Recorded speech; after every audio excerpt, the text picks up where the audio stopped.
জয় গুরু। আজকে সোমবার 6ই অক্টোবর, পবিত্র কোজাগরী পূর্ণিমা ও লক্ষ্মী পূজা। এই দিন একটি হলেও খান এই একটি সবজি, সারা বছর অর্থ আসবে।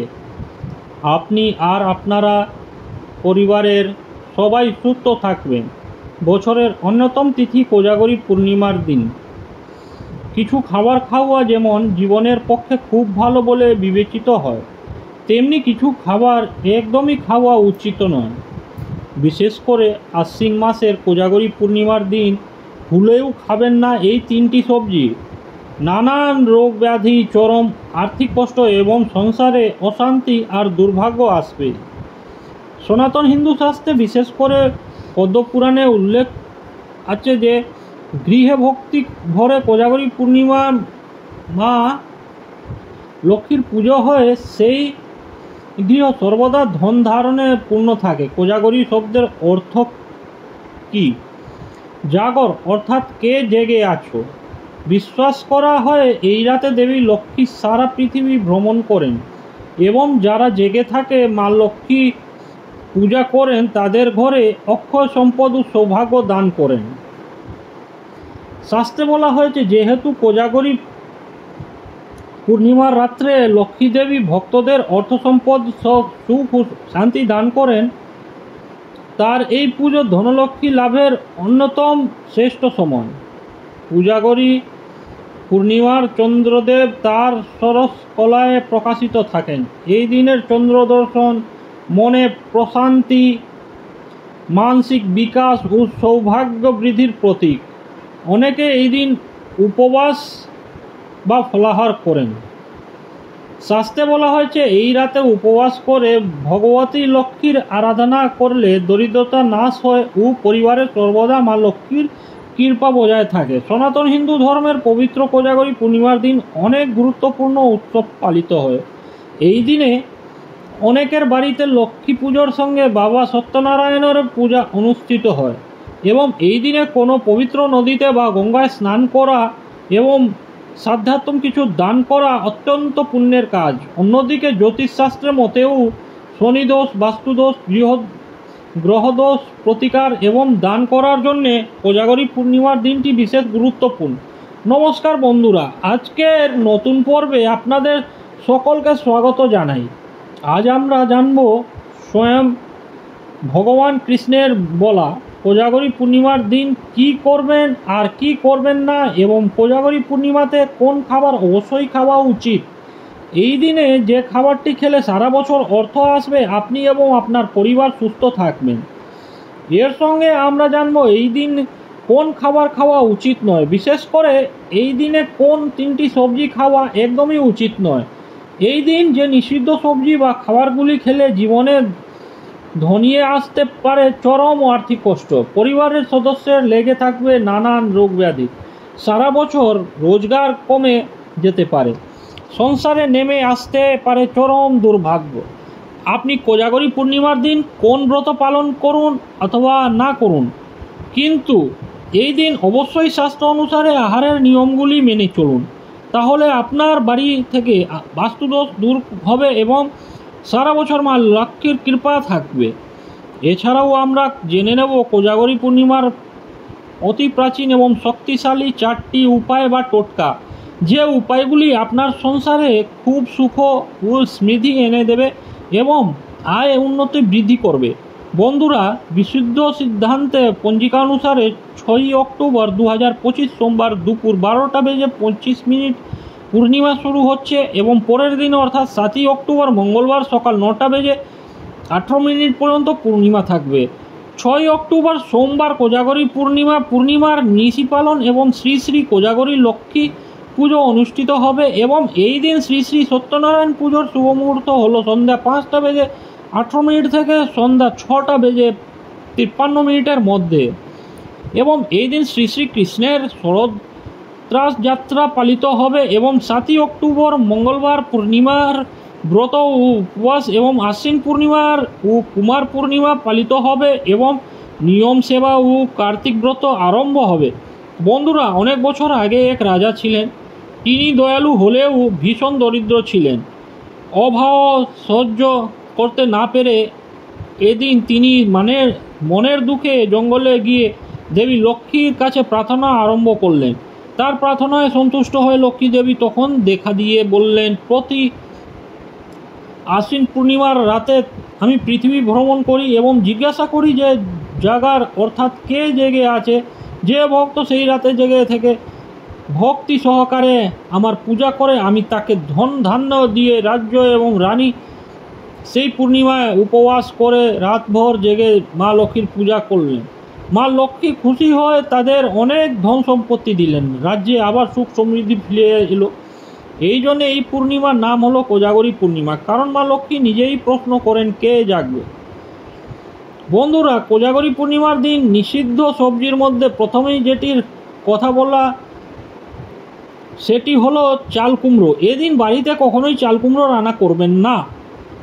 এদিন অনেক জায়গায় বিভিন্ন পূজা উপলক্ষে বা নানা তান্ত্রিক ক্রিয়াতে চাল কুমড়ো উৎসর্গ করা হয়। কোজাগরী পূর্ণিমার দিন পরিবারের কোনোই সদস্যই চাল কুমড়ো খাবেন না। এদিন চাল কুমড়ো খেলে বাড়িতে রোগ ব্যাধি লেগেই থাকবে। রোগের পিছনে খরচ করতে করতে আপনি সর্বশান্ত হয়ে যাবেন। সুতরাং কোজাগরী পূর্ণিমার দিন কোনোভাবেই চাল কুমড়ো বা চাল কুমড়ো থেকে তৈরি কুমড়ো মিঠাই বা পেঠা মুখে তুলবেন না। এছাড়াও এদিন আমিষ খাবার যেমন মাছ, মাংস, ডিম, পেঁয়াজ, রসুন, মসুর ডাল ইত্যাদি তামসিক আহার এড়িয়ে চলুন এবং ঘরোয়া নিরামিষ আহার গ্রহণ করুন।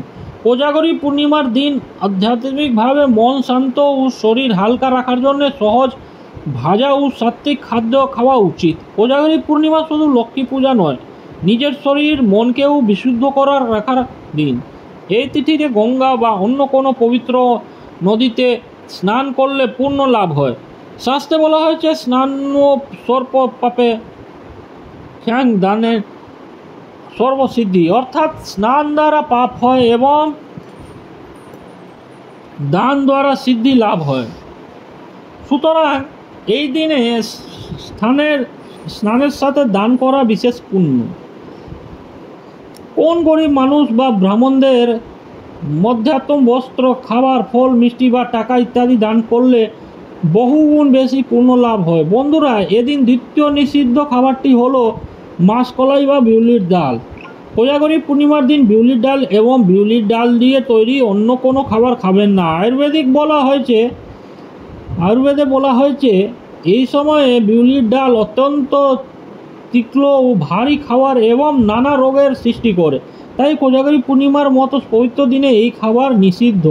অন্যদিকে শাস্ত্র মতে বিউলির ডাল এই সময় মানুষের শরীরের তামসিক গুণ বৃদ্ধি করে এবং নেগেটিভ এনার্জিকে আকর্ষণ করে। সুতরাং এই দিনে ঘরে বা বাইরে বিউলির ডাল দিয়ে তৈরি যে কোনো খাবার এড়িয়ে চলুন। কোজাগরী পূর্ণিমার দিন সাদা ভাত, ঝিঙে বা লাউয়ের তরকারি, দুধ, দই, ফল মূল বা পায়েস কিংবা ময়দার তৈরি লুচি বা পরোটা খেতে পারেন, কিন্তু কোন প্রকার নেশা জাতীয় কোনো খাবার এদিন গ্রহণ করবেন না। বন্ধুরা, এদিন পুজোর স্থান পরিষ্কার করে খড়ি মাটি দিয়ে বা চালের গুঁড়ো দিয়ে সাদা আলপনা আঁকুন। পুজোর আসন লক্ষ্মী দেবীর ছবি বা প্রতিমা স্থাপন করুন। এই পুজো চাঁদ ওঠার পর সন্ধে বা রাতে বেলা করা সবচেয়ে ভালো। পুজো শুরু করার আগে এই পুজোর সামগ্রীগুলো হাতের কাছেও গুছিয়ে রাখুন, যেমন ধূপ, প্রদীপ, পঞ্চপ্রদীপ, ফুল, সাদা বা লাল পদ্ম, সিঁদুর, চন্দন, কুমকুম, আতপ চাল, 5 ধরনের ফল যেমন আঙুর, কলা, আপেল, পেয়ারা, নারকেল ইত্যাদি, বিভিন্ন মিষ্টি যেমন নারকেল নাড়ু, ক্ষীর, চিড়ে, মুরগি, তিলের নাড়ু ইত্যাদি। এছাড়া পান, সুপারি, এলাচ, লবঙ্গ এবং পঞ্চামৃতের জন্য দুধ, দই, মধু, ঘি এবং চিনি। এছাড়া গঙ্গাজল, কাঁচা হলুদ, নতুন ধান, আলপনা আঁকার জন্যে চালের গুঁড়ো ও একটি শঙ্খ। তবে লক্ষ্মী পুজো এই ঘণ্টার ধ্বনি নিষিদ্ধ। মা লক্ষ্মীকে বসার আসন, পা ধোয়ার জল এবং অর্ঘ্য দিন। পঞ্চামৃত নিয়ে মানসিকভাবে দেবীকে স্নান করান। তারপর একে একে পুজো সামগ্রী নিবেদন করুন, যেমন চন্দন, সিন্দুর, ফুল, ধূপ, দীপ এবং নৈবেদ্য। এরপর লক্ষ্মী মন্ত্র পাঠ করুন। তারপর প্রদীপ জ্বালিয়ে মা লক্ষ্মীর আরতি করুন। আরতির পর ফল, মিষ্টি, চিড়ে, ক্ষীর, নারকেল, লাড়ু ইত্যাদি ভোগ দেন। অনেকের বাড়িতে রান্না করা খিচুড়ি, তাজা তরকারি এবং পায়েস ভোগ দিয়ে রাখেন। পুজোর শেষে মা লক্ষ্মীর পাঞ্চালী এবং কোজাগরী লক্ষ্মী পুজোর ব্রত পাঠ করুন অথবা শ্রবণ করুন। বন্ধুরা, কোজাগরী পূর্ণিমার দিন তৃতীয় নিষিদ্ধ সবজিটি হলো কুমড়ো। শাস্ত্রমতে এই বিশেষ দিনে কুমড়ো খাওয়া অশুভ, তাই এদিন বাড়িতে কখনোই কুমড়ো রান্না করবেন না। পরিবারের কোনো সদস্যই কোজাগরী পূর্ণিমার দিনে কুমড়ো খাবেন না। এদিন কুমড়ো খেলে বাড়িতে রোগ ব্যাধি লেগেই থাকবে। সুতরাং এদিন কোনোভাবে কুমড়ো তাজা বা কুমড়ো দিয়ে তৈরি কোনো তরকারি মুখে তুলবেন না। এছাড়া এদিন চুল দাড়ি কাটা ও নখ কাটা এবং সহবাস নিষিদ্ধ। বন্ধুরা, এবার আমরা জেনে নেব কোজাগরী পূর্ণিমাটি অতি প্রাচীন ও শক্তিশালী 4টি উপায় বা টোটকা। এগুলো আপনার সংসারে আয় উন্নতি বৃদ্ধি অন্যতম ফলপ্রদ।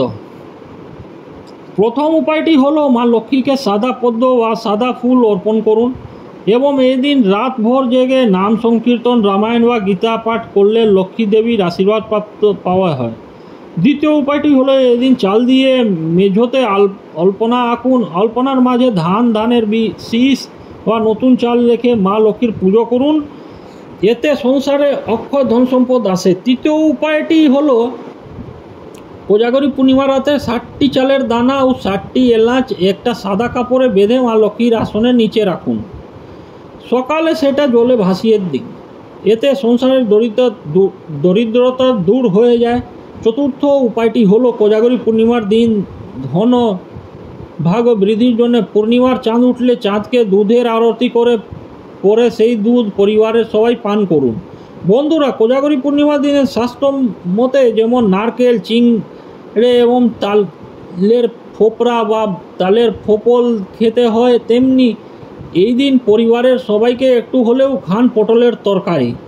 শাস্ত্রে বলা হয়েছে এদিন পটলের তরকারি খেলে শরীরের সাত্ত্বিক গুণ বৃদ্ধি পায় এবং পজিটিভ এনার্জিকে আকর্ষণ করে। তবে সেই পটলের তরকারি যেন নিরামিষ এবং অবশ্যই তা মা লক্ষ্মীনারায়ণ এবং ভগবান কৃষ্ণকে নিবেদন করে তবেই খাবেন। এই সবজিটি খেলে মা লক্ষ্মীর কৃপায় সারা বছর অর্থ আসবে এবং আপনি আর আপনার পরিবার সুস্থ থাকবেন। বন্ধুরা, আশা করি ভিডিওটি আপনাদের সামান্য হলেও উপকার আসবে। ভগবান কৃষ্ণ, ভগবান নারায়ণ এবং মা লক্ষ্মীর কৃপায় আপনারা সবাই ভালো থাকুন, সুস্থ থাকুন, এই প্রার্থনা করি। আজকের মতো এখানেই ইতি করলাম। জয় ভগবান কৃষ্ণ, মা লক্ষ্মী, জয় গুরু, জয় গুরু।